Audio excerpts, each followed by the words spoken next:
大家好，我是龟爷。我们在做模型的时候，在喷涂上色之前，我们通常会上一层所谓的底漆补涂。那这个用途呢，主要是用来第一个填补我们打磨时所残留的细小刮痕。那第二个就是确认整个模型表面的状况。第三个，统一色泽，让这个发色更正确，然后不会透色。第四个，增加附着力。那尤其最后一点呢，在水性期常会发生这个附着力的问题，所以呢要依靠这个底漆补涂。那过去呢，我们最常用的就是像这一种，均质的底漆补涂。不过呢，它必须搭配这个小机器的溶剂，所以它味道相对来说非常重了一点。因此，今天的重点就是这两瓶Mr. Hobby Aqueous 的底漆补涂。这两个呢，在年初的时候呢，日本就已经发售了。我那时候有透过日本的友人帮我各买了2瓶，结果寄不回来，海运跟空运都不能寄，我整个傻眼。后来终于等到5月台湾终于有开卖，然后我才拿到这2瓶了。那还在日本的那4瓶呢，我也都不知道该怎么办。总之今天就是来测试这2瓶了。那总共要测试的哪几个项目呢？第一个，这个稀释比例要抓多少？第二个，可以打磨吗？然后第三个，附着力如何？第四个，怎么去除？用什么溶剂才能把它去除？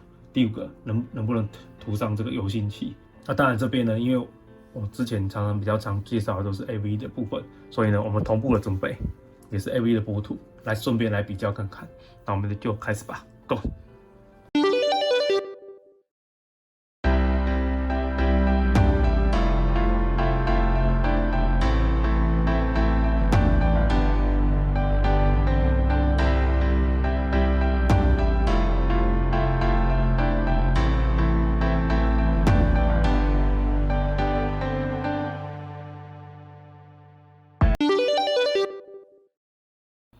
好了，那这是我们喷涂完了。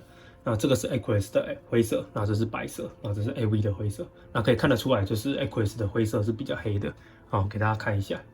我把它放置到稀释品的时候，其实它这里面带了一点黑色了。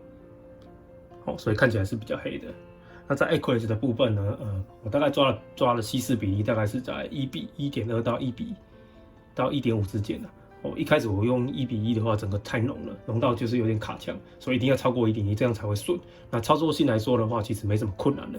那真的有点回到这个以前用油性漆的感觉。那再来 AV 漆的部分，那就可以不稀释。那如果觉得不太顺的话，那大概加0.5，大概就是抓1:0.5的比例，这样就可以了。这个之前已经很常做了。那可不可以用水稀释呢？试过的结果是两款都是可以的不过如果用水稀释的话，要再低一点。那以 Aqueous 来说的话，大概是1:1.2，那不然就会变成这样。这个就是有点太稀了，然后导致它有点不太平整了。就是我大概抓到1:1.5的水，那这样子就太多了。那它干了之后就有点不太平整，这样就不太好。那再来是味道方面，两款呢都保证比这个小机器味道来的少太多了啦，而且是少非常多。那如果说硬要从 Aqueous 跟 AV 这边来比出一个高下的话呢，我个人觉得 AV 的漆它味道还再淡一点点。那最后呢，在细致度方面呢 ，Aqueous 的它上面有写，它大概就是达到1000号，大概像这个1000号砂纸打磨后的结果了。那摸起来触感呢，确实是比较好的啦。我个人觉得是这样。那 AV 漆的话，它上面其实是没有写它到底到多少细致度了。不过硬要比的话，我个人觉得这个再好一点点。好，那我们就再往下。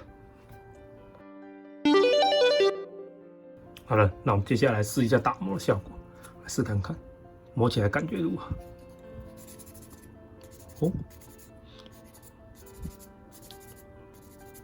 其实感觉是蛮快就被磨下来了。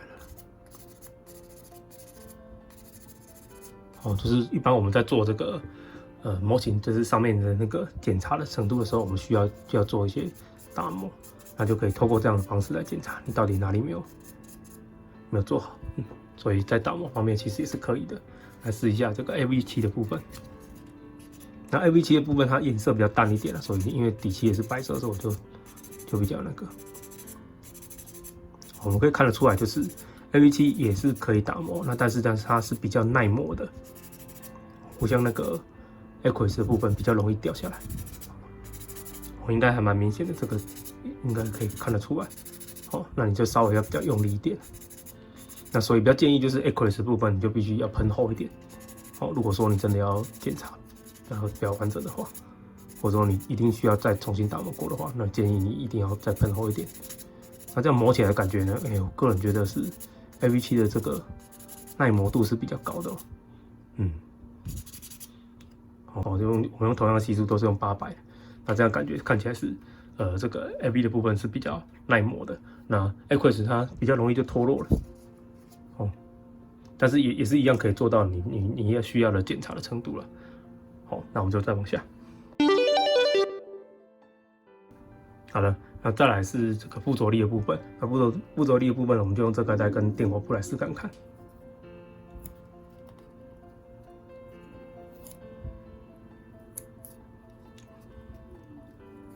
原则上也是没什么问题的啦。OK， 那我们再重新弄一个。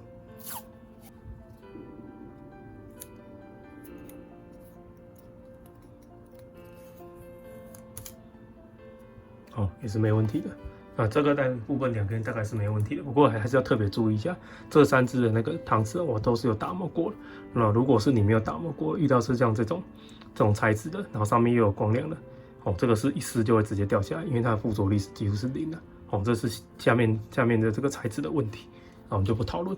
那在附着力上呢，只要你有打磨过的那个上面应该是都是没有问题的。那我们来挑战比较高难度的，就是电火布的部分。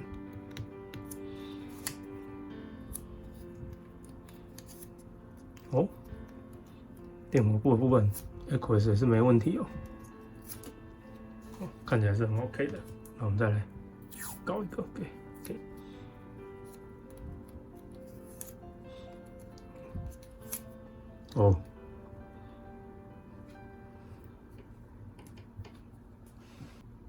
所以这样看起来就是 Aqueous 的它的附着力甚至还比 AV 的还来得好。电火布可能这一块的话，居然就这样试起来了。因为这2支其实大概干燥的时间大概都是有超过1天的时间了。我没想到 AV 的这个就居然被试下来了，居然是这样，有点超乎我的意外，所以我又试了第2支，真的也是。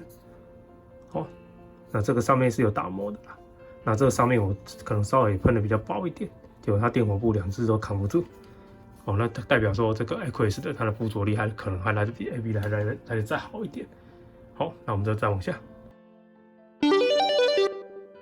好了，那再来就是说我们怎么去除呢？我先用准备了几项来做测试。第一个是水，再来就是空中野兽，然后再来是 T11就是它的溶剂，再来是75%的酒精，再来是X20，来试看看哪一种是可以把它去除的。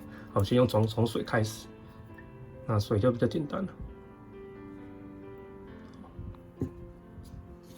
那水的部分我想是应该是完全没问题的。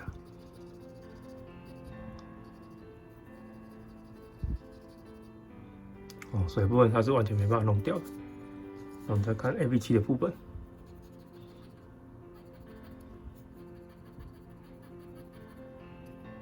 水的部分也是没问题的。好，2个都过关。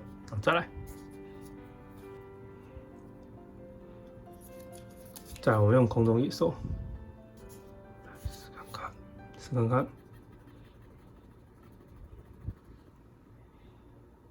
空中野兽是可以把它吃掉了。这掉下来一点点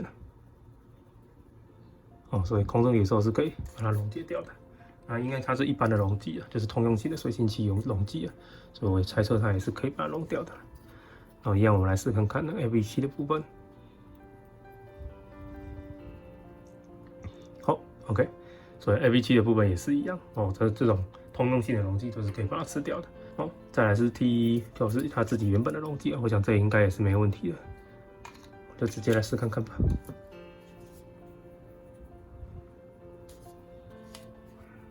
找个位置，这里。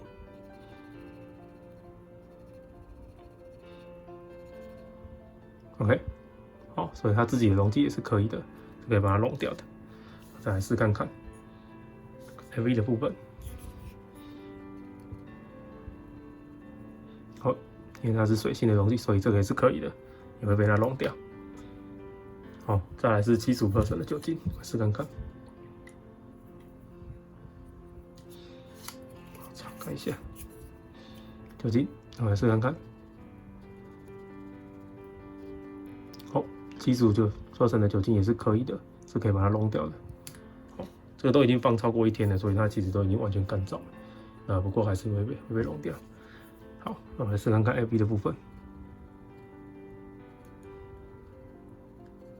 OK， 也是会被溶掉的。大概两只都是蛮一致的啦。最后呢，我们用X20来试看。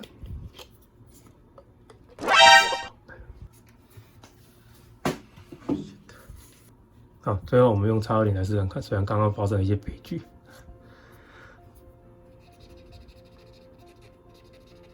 X20应该更不用说了。哟，它这个底漆X20是抹不掉的哦。有没有发现？也就是说，它这个底漆补土干了之后，是完全不会受X20影响的。哇，这个特别，非常特别。好，那我们试看看那个 AB 的部分会不会？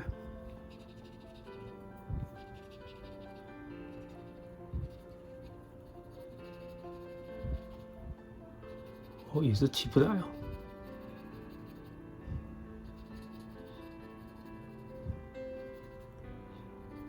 OK， 是没有的。哦，所以这两款其实都还蛮特别的。也就是说，虽然这种是水性漆的底漆补土，但是它的X20它是完全没办法再溶解它的。这两款真的是蛮特别的。那这大概是溶解性的测试。好了，事实证明，就是在很想睡觉的时候，不要去操作任何事情，不然整个这个机子一倒了，整个都是。好了，那再来就是你这个喷完底漆补涂之后呢，它可不可以来喷油性漆？好，我们刚刚在影片上面有看到，我是直接喷上油性的透明桶，好，是俊士的。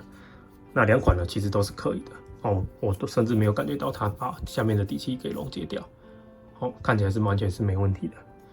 那我们就再往下。好了，那我们来做最后的总结啦。这两款其实用起来我感觉都还不错，尤其像这个 Aqueous 的部分啊，它居然是有点像油性漆操作的感觉，真的是这种，尤其又是这种瓶装的，跟之前的那个俊士的那个完全是一模一样的感觉啦。哦，那操作起来也没有什么困难度。那AV7就不用说，它本来就是这样。那我可以看一下这个图表。好，讲到这里，我突然想到，就是说我看到后面的这个瓶罐这边啊，它这里其实它有标示上这个图案，那代表说，其实它这里面呢，我要去上网查一下，它其实是也是一样还有含有机溶剂在里面的哦，所以难怪它可能就是海运跟空运都不能寄回来，大概是这个原因吧。那 AV 的部分就完全没有这个问题了，哦，所以呢，它可能更安全一点。那我们今天的测试就到这边了，那如果你喜欢的话，记得帮我按赞跟订阅哦，那我们就下次再见了，拜拜。